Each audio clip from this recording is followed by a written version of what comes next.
Today I want to talk about D.A.R.E and how D.A.R.E helps keep you safe. What does the D.A.R.E in D.A.R.E stand for? Drug abuse resistance education. Drug abuse resistance education. And what I want to focus on today is the R in D.A.R.E, the resistance part of what D.A.R.E does. D.A.R.E tries to get you to resist taking drugs, using drugs. It also tries to get you to resist peer pressure from friends who are about your age. When your friends try to get you to do something that you know or feel is wrong, or they try to get you to do something to someone else that you know or feel what they're trying to get you to do is wrong. And you need to say no to that. Because when you resist something, you're saying no. Whether you say, no, I'm not going to do that. Okay? Resist it. D.A.R.E also is concerned with the safety element, which is keeping you safe. And today what I want to talk about is if a stranger tries to get you to do something that you know or feel is wrong, and they may try to trick you, being overly nice, asking you for help, to try to get you to do something, and you say, you know and you feel it's wrong, but yet sometimes kids do it anyways. And I want to make sure that you don't.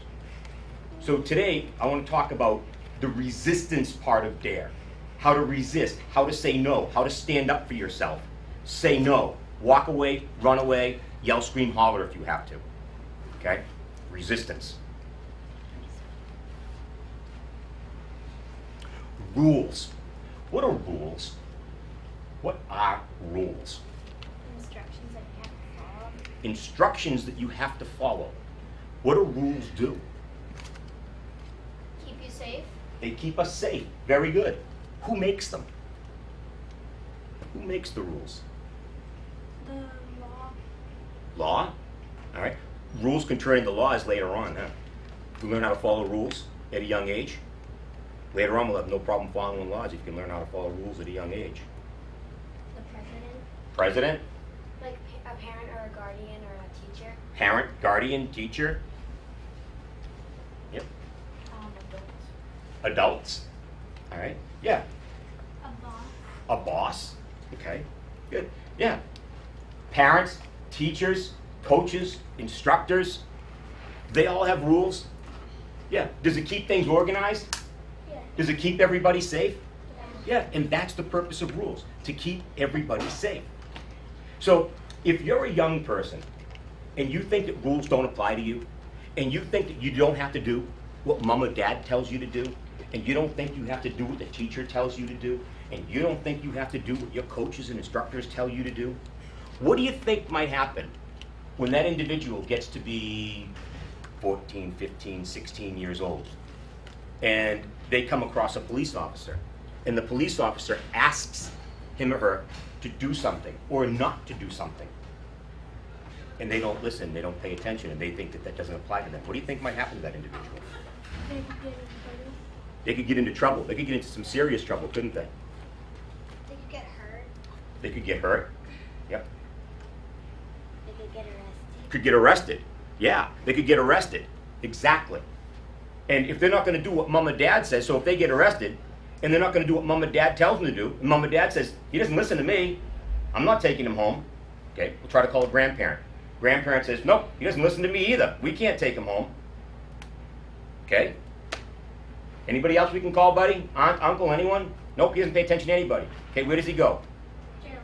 He goes to a detention facility. All right? And he stays in the detention facility, and then they can take him to court for a court date. A lot of times it's the next day, okay? The next morning. Okay? But again, rules apply to everyone. Do they apply to me? Yeah. Yep. Your mom and dad? Yeah. Yep. They apply to everyone. And if everyone follows them, everyone stays safe. Okay? Right here. This boy is going out to play basketball. Say, Mom, Billy and I are going to go over to the park. We're going to shoot some hoops. Okay. Is it important for you to tell Mom, Dad, sister, babysitter, where are you going? Yes. Yeah, they need to know where you're going. As a police officer, have we had kids 9, 10, 11 years old leave and not tell mom and dad where they're going? And mom and dad calls the police station saying that they can't find their son or daughter? Yeah, half hour later, we end up finding out where they are because mom's up frantic on the phone calling everybody. All right, and they just didn't tell mom or dad where they were going. Okay, they need to know where you are at all times. Okay. This one here, kids go to the park. They all go together, and now it's getting dark, and now it's time to leave. Should they all leave together? Yes. This guy here, all right, he's a little upset. Playing a game, he came out on the losing end of it. He's a little upset, doesn't want to go with anybody. All right, he's going to walk off on his own. Should he be walking off on his own? No. Go as a group, stay as a group. It's getting dark out, shouldn't be wandering off on his own. All right, stay together in the group. Strength in numbers, right? Stay in the group.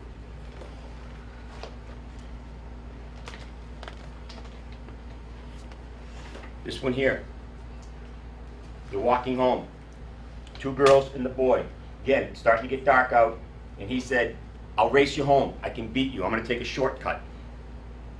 Should he be taking the shortcut on his own, or should he stay on the sidewalk with them? Stay on the sidewalk. You should be staying on the sidewalk with them, all right? And walking together. Again, strength in numbers, right? You're safer in a group than you are by yourself. Okay?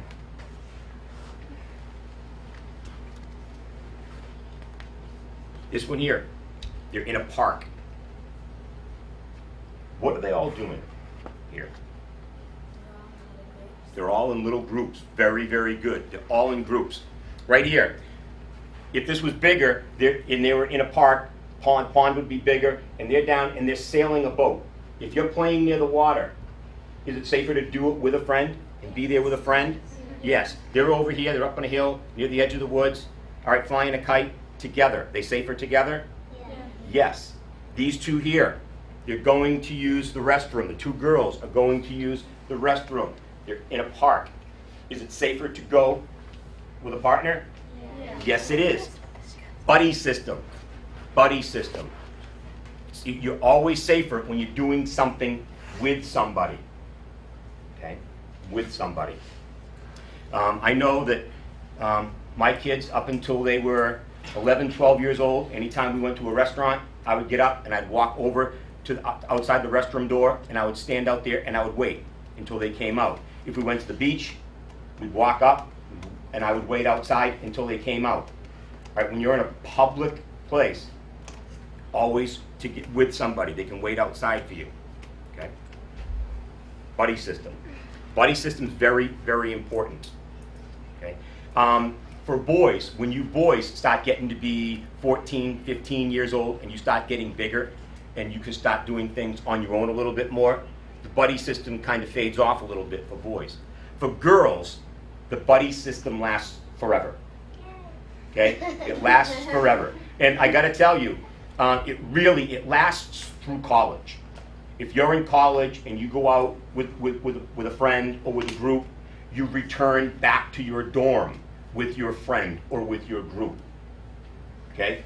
You don't go off with someone that you don't know that you may have met that night. All right? So for girls, it's very important. This buddy system definitely lasts through college. And I can't drill that into your head enough. All right? Okay?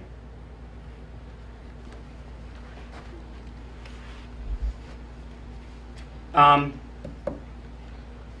want to start talking about strangers and what a stranger might look like. Let's say your neighbors are on vacation, they're gone for the summer, and you're out shooting hoops in the driveway, and you look over and you see this guy walking around your neighbor's house. What are you gonna do? Tell your parents. Tell your parents? Good. What else? Call your neighbors. Call your neighbors. You know they're on vacation, but you want to try the house anyways to see if someone's home? No, I mean, it's like if your neighbors have a cell phone and they brought it with Okay. them, call them to ask them If this guy should be there? Okay, excellent. Very good. Call the police? Call the police? Yep. Okay. stay indoors. Stay indoors? Yeah. What I want you to do is, if your neighbors are on vacation and you see this guy walking around the house and you know they're not home, is to call 911. And the police will send down a cruiser, and the officer can talk to the person and find out what's going on. He may be there, and he can talk to him and say, you know, what are you doing here? And he says, well, they wanted new windows. I'm giving them a price on new windows for the house. They're on vacation, but I told them I'd come. And you look, you run the plate of the truck, see what that comes back to. You get his information, you look at his license, see who he is. He has his business card that he works for somebody. You see the sheet that he's writing on, all right? If it all adds up, you take all his information, you enter it into the computer at the station, and you send him on his way. But how about we get there, and that person has already left. They're gone. And we walk around the back of the house, and the back door's been kicked in. And then the people find out that there's been things stolen out of the house. All right, now I come back to you and I say, what did he look like? What did he look like? How tall was he?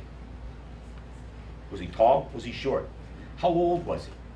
Was he in his 20s or 30s? Was he in his 40s or 50s?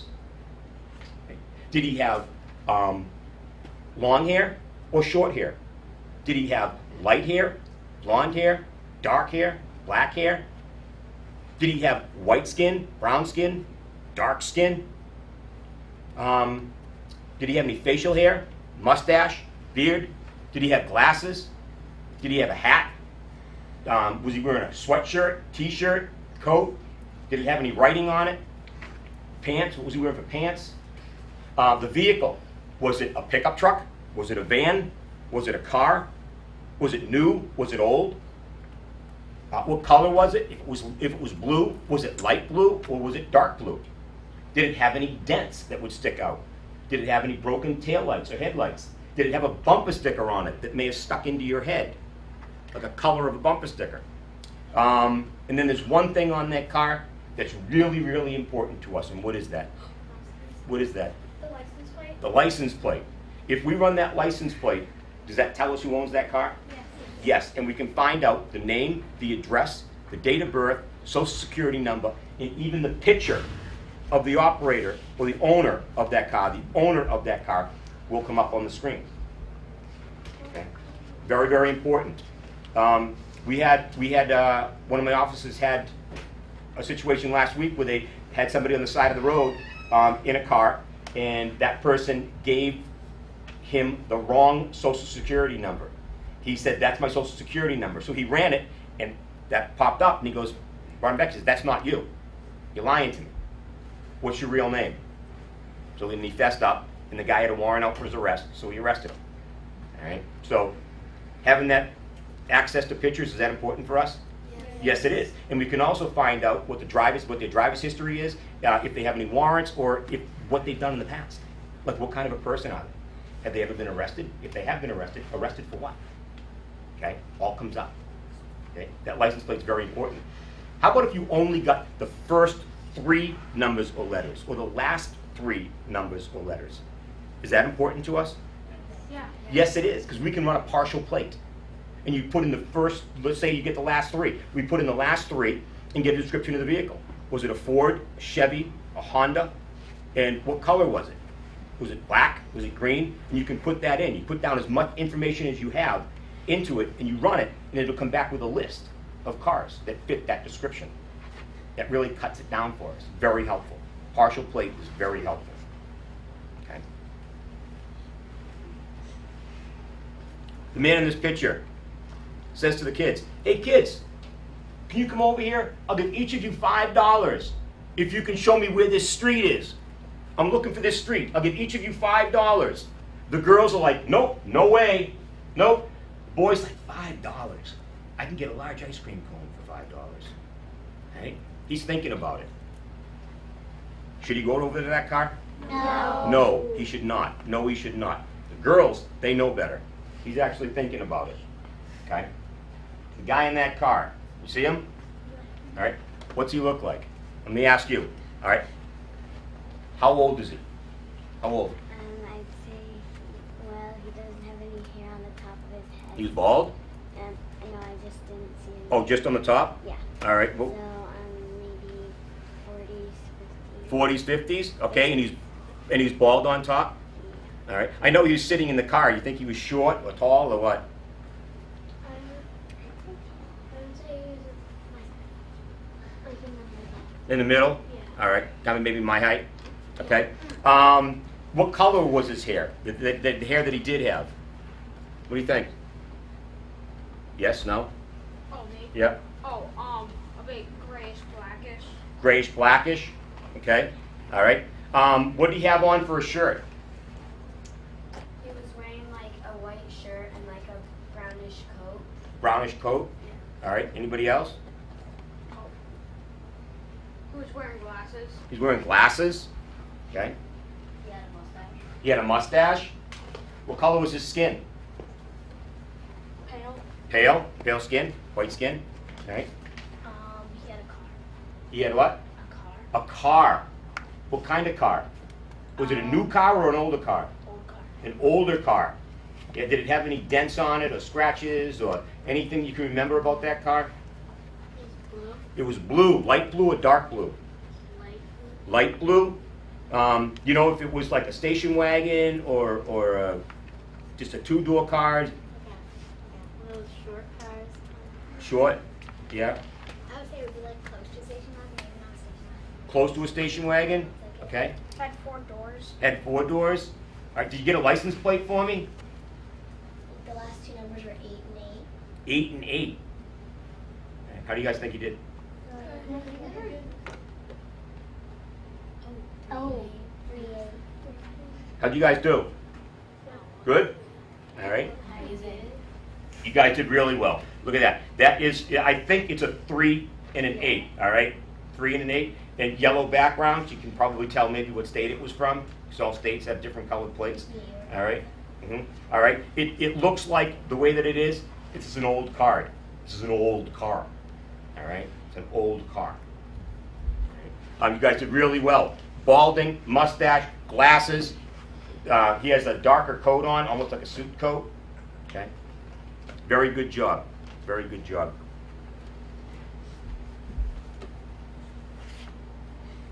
Did I ask you guys what a stranger looks like yet? Yeah. What's a stranger look like? Just a normal person, but sometimes they can look at it ordinary. Yep. Okay. They might have like a hat on. Okay. They could hide their face. They could hide their face. And like a ski mask. Ski mask. Like they might have big baggy clothes. Big baggy clothes. They might be hiding like Okay. They have like a black hoodie on or something. Black hoodie. Like hides their face. Okay. Let me ask you. For those who, how many of you did not know me when you came into this room? Was I a stranger to you then? Yes, I was. Yes, I was. Because you did not know me. A stranger is anyone that you or your mom or dad does not know very well. All right? And there are hundreds of millions of strangers out there, people that you and your mom or dad don't know very well. Out of those hundreds of millions of strangers out there, there's only a few bad guys, only a few bad people that may want to try to hurt you. Very, very few. Very few. The problem is those very few sometimes are repeat offenders. They've committed crime over and over again. So there's very few of them, but they keep doing it. All right, and that's the problem. Okay? So hundreds of millions of strangers, very few that would want to try to hurt you in any way. Okay? Couldn't like a stranger disguise himself into someone like else? Like yeah. To look like they Can I tell you, any stranger that wants to hurt you is not gonna put on a disguise. They're not gonna like change their clothes. For them, they're just gonna be riding along someday, see someone on the side of the road, and see opportunity. Someone's alone. There's a girl, she's alone, looking around, no one around. Opportunity. Whatever he has on, he has on. All right? And they're gonna try to be overly friendly. They're gonna try to be really nice to you. They're gonna try to trick you. They're gonna ask you for help. They're going to try to get you to help them do something. They may offer you something. All right? So what draws them to their target is opportunity. They see someone walking alone. There's no one around. Whatever they're wearing, they're wearing. Whatever they're driving, they're driving. Okay? And that's what we're going to go after. That's why we need a good description. We need to know how, again, how old, tall, hair, skin color, vehicle, plate number, all really important. Okay. This here, the kids are in the park, and this man right here has puppies. Doesn't everybody love playing with a puppy? I mean, who does not like playing with a puppy? And so this guy knows it. So he brings the puppies into the park and says to the kids, hey, I have some puppies. You guys want to play with them for a while? I'll take them out of the basket. You guys can play with them for a while. Girl's like, nope, don't know you. Stranger. Again, the boy, is he thinking about it? Yeah. What is it with the boys? Come on, guys. What is it? All right? Okay. You know what it is? It's called trusting. It's called being trusting. And everybody, it's a good quality to have, being trusting. And that's why this class is so important to me. I want you to be a good person. I want you to trust other people. But when something doesn't seem right, when someone that you don't know is being overly friendly, being really nice, and you don't know them, then you say, wait a second, I don't know this person. Why are they being so nice? Think about it. Back off a little bit. All right? Then one thing might lead to another. Well, now can you help me with this? Or can you go with me? All right? Sometimes they just may take you by the arm and grab you and throw you in the truck and go. Or in the car and go. All right? But should they be going or going over to this gentleman and playing with the puppies? If their parents were around, I'd say it's okay. If mom and dad are standing there, I'd say okay. Right? What's this guy? What do you look like? He had a yellow shirt and blue pants, black hair. Okay. Looks like probably he was in his 30s. His 30s. The shirt he was wearing was kind of like a sweater. Sweater. She was kind of tall. Kind of tall. How taller than me, right? Yeah. Okay. He has short black hair. Short black hair. He had black sneakers. Black sneakers. He had a basket. Of puppies. He had a basket with the puppies in it. Okay. I don't know if someone already said it, but he had jeans, I think. Jeans. Okay. His skin was like pale. Pale. He had white skin. Okay. How do you guys think he did? Good. You did very good, didn't you? Okay. Good job. Very good.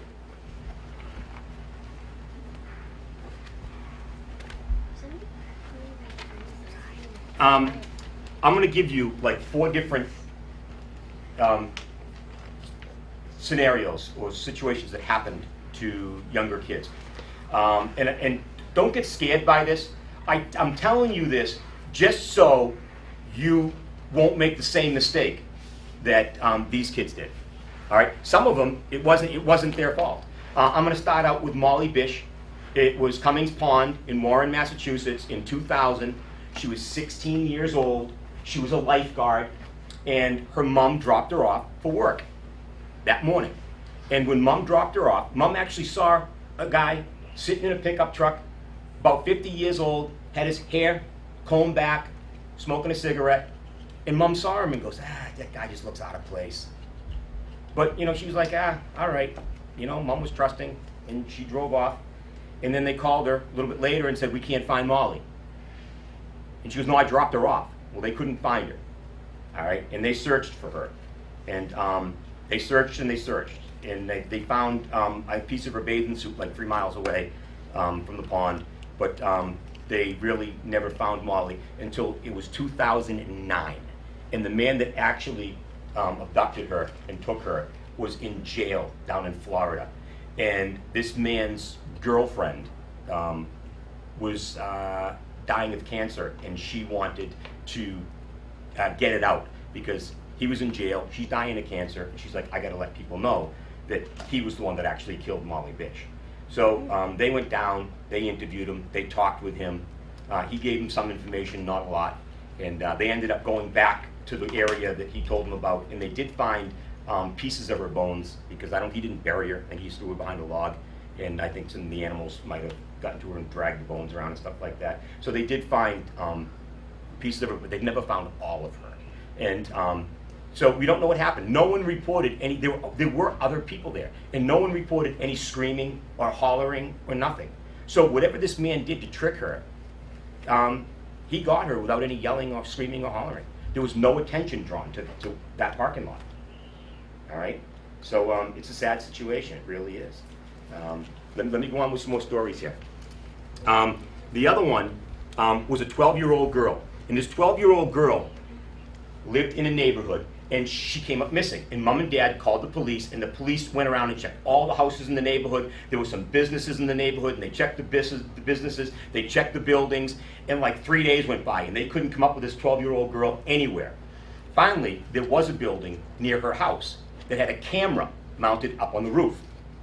And the man that was in charge of taking care of those cameras was looking at the footage in the cameras and actually saw the 12-year-old girl walk through the parking lot. And the footage was the 12-year-old girl, and it shows her, the camera's up mounted, and it shows her walking into sight of the camera, and she walks across the parking lot, and there was a dumpster right here on the corner in a building. And she walked around the dumpster, around the corner of the building, and then went out of sight. And he's like, oh, there she is. And then what you see, about 10 seconds after she goes out of sight, is the custodian in the building. The custodian comes walking out. Custodian comes walking out, walks around the dumpster, walks around the corner of the building, and now they're both out of sight. You can't see either one of them.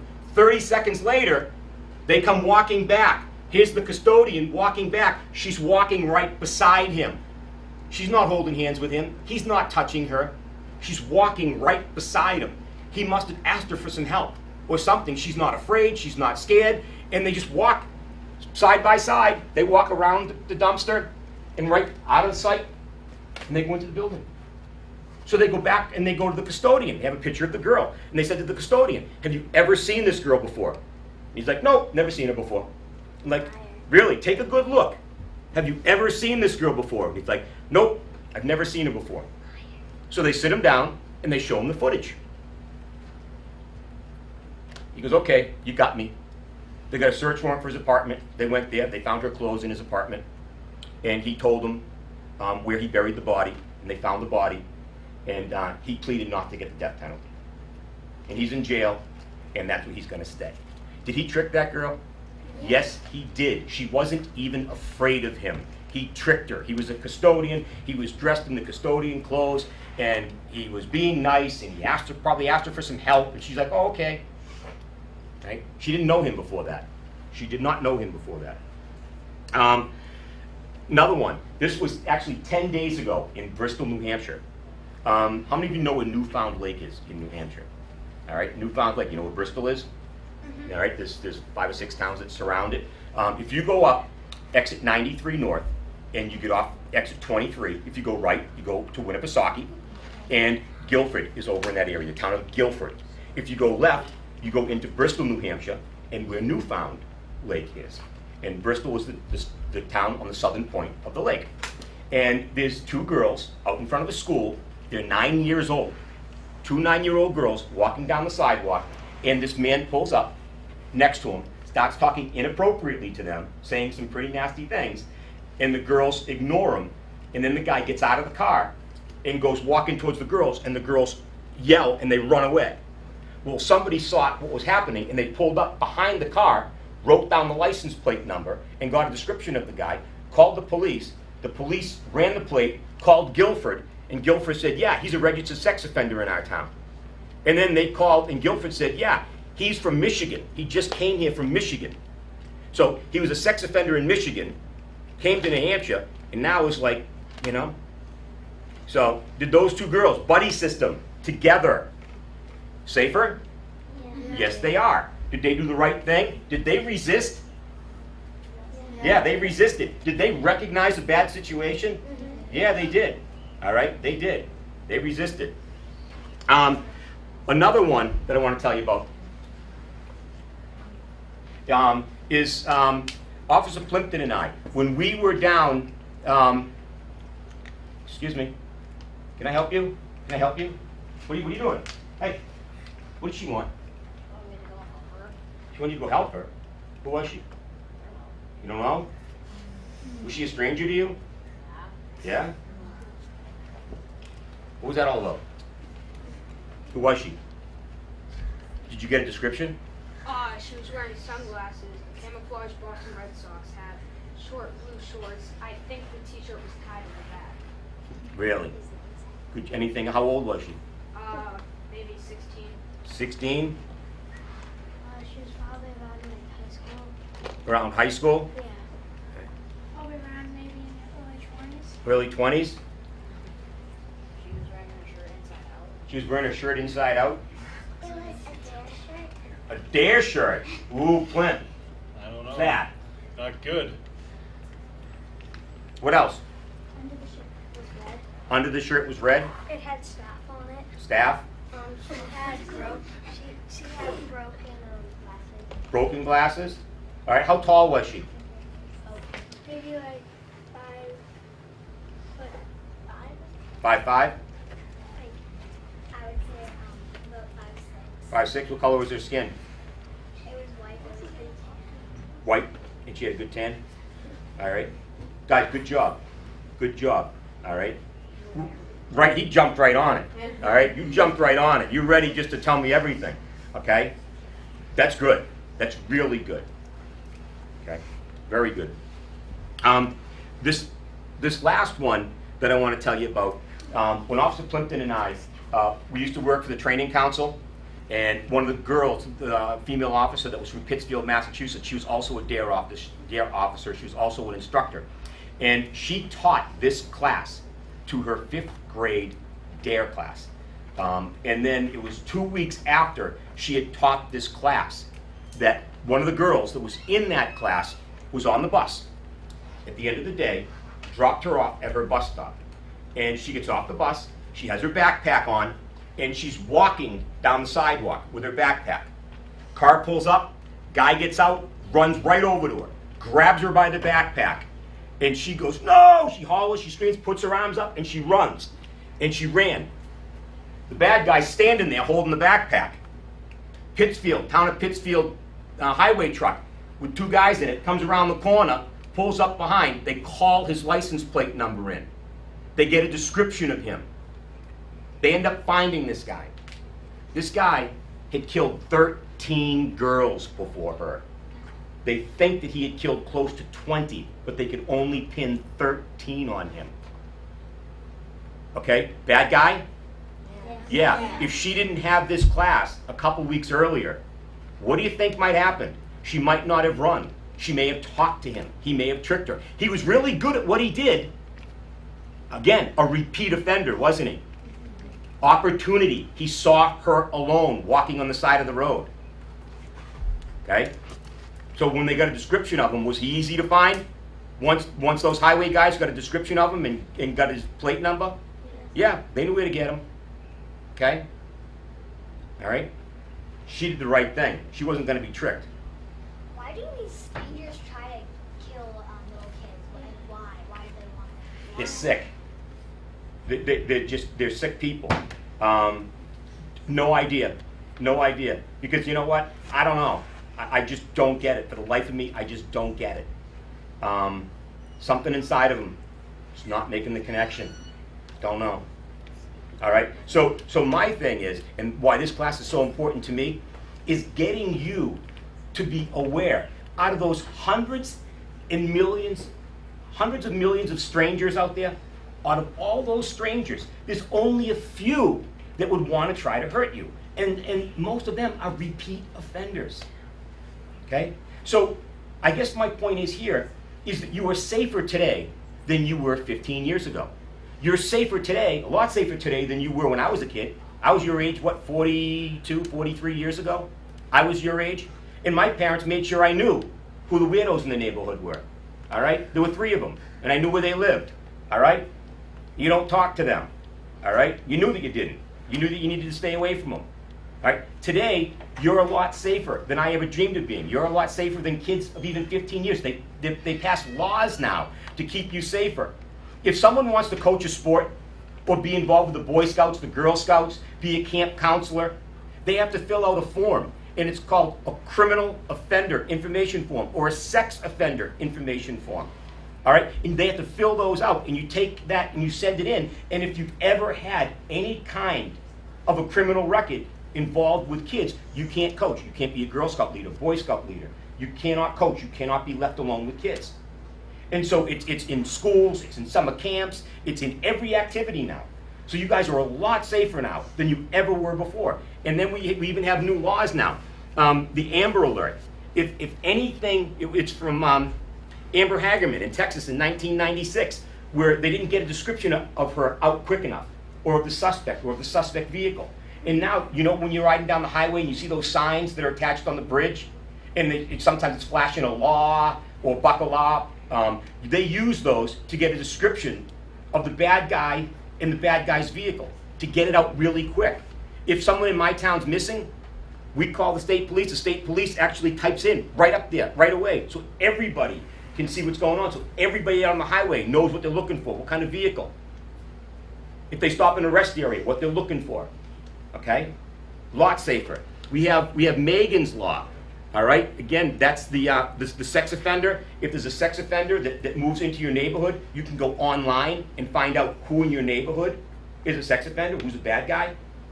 We've never had that before. You have Jessica's Law, and that's from Florida in 2005, and that's to keep the bad guys in jail longer, because the bad guy that killed her actually got out and was only out for a short period of time before he killed her. All right? So no, these aren't to scare you. This is to tell you how much safer you are today.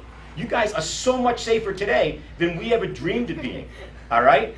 And again, out of hundreds of millions of people, there's only a few. Now, let me ask you. Right now, recognizing a bad situation, a stranger, someone that you don't know, tries to act really nice, very friendly. Is a red flag going to pop up in your head now? I don't know this person. Why are they being so nice to me? Okay? Don't know them. You're going to recognize a bad situation. Red flag pops up. Something's not right here. All right? Something's not right. I don't know this person. Something's not right. You're going to resist. You can just say no and walk away. You can say no and run away.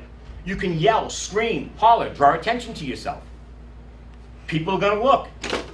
All right? And you say no. You report it. You tell someone that you know is going to do something about it. But again, the reason I came here today is to get you to recognize a bad situation and resist it. Resist it. Say no. Okay? And give you a statistic. The bad guy, 60% of the time, is a white guy between the age of 20 and 40. So more than half, 60% of the time, it is a white male between the ages of 20 and 40. Okay? Question? It's not a question, but a tip my mom and dad told me. Instead of screaming someone's robbing you, because people could think you're playing games, scream fire. Mm-hmm. Yep, you could. Good advice. Very good advice. How much time do we have? About 2 minutes. 2 minutes. As I was preparing for this class, I always try to look for videos, updated videos of what's going on. And what I came across looking for it was a department store. And there was a 6-year-old girl in a department store. And it showed a guy, a white guy, like 30 years old, walking in the department store. And it showed him walking towards the camera. And then he turned around like this, and he started walking back, and he saw a little girl, it was a 6-year-old girl. And he walked over, and he grabbed her by the hand. She started to struggle. He actually picked her up. She was kicking and screaming and yelling. And he walked about 5 steps and then put her down and then took off. Well, in the department store, they had cameras. And so he went out and got into his car. And he got into his car, there's cameras. They zoomed in on the license plate number. All right? And how the little video ended was the police going to his house and walking him out in handcuffs. He was a repeat offender. Is he going back to jail? Yeah. Did that little 6-year-old girl do the right thing by kicking, screaming, and hollering? Yeah. All right. So the last thing I want to talk to you about. See this picture right here? See this girl in this picture? How do you think that girl's feeling right now? Scared? This guy creeping her out? He is. Guy's creeping her out. She doesn't want this guy touching her. All right? Huh? Looks like a girl. Yeah, that's what I thought at first. Yeah, it's a guy. All right, he's creeping her out. Now listen to me. You guys, your private parts are anything that your bathing suit would cover. Anything your bathing suit would cover, your private parts. No one has a right to touch your private parts except you or maybe your parents if they're helping you out with medication, ointment, something like that. All right, no one. No one. All right, so if anybody touches you in an area that your bathing suit would cover, your private parts, and makes you feel like this girl's feeling, you're gonna tell somebody? Yes, and you tell someone that's going to stop it. You tell your mom, your dad, a grandparent, older brother or sister, a teacher, someone that is going to stop it from happening. All right? No one has a right to touch you in a way that makes you feel like this girl's feeling. Your body. No one. Okay? Very important. And one of the question? How about a doctor? Yeah. Yes. Oh, yeah. Absolutely. Very good point. My son, 14 years old, just went to the doctor's last week, and yeah, doctor. The doctor ended up being a woman, and my son still didn't have a problem with it. So, yeah, doctor. Okay, absolutely. Good point. Very good point. And last thing, if you right now you're at camp, you have your name tag on, so everybody knows who you are. All right. Somebody, listen. If you're ever on a sports team and you win, and they're going to buy you coats, and or you're going to buy a sweatshirt, and you put your name on the sleeve, your last name always goes on the sleeve, never your first name. If a stranger sees your first name, opportunity again. They see your first name, they call you by your first name, you think that they know you, they're very good at what they do. So again, always last names on sweatshirts, on coats. And the good thing about that is, if you have a younger brother or sister, you can always pass it down to them. Or if you have an older brother or sister, they can pass it down to you, because it has the last name. Okay? Very good class today. Very good.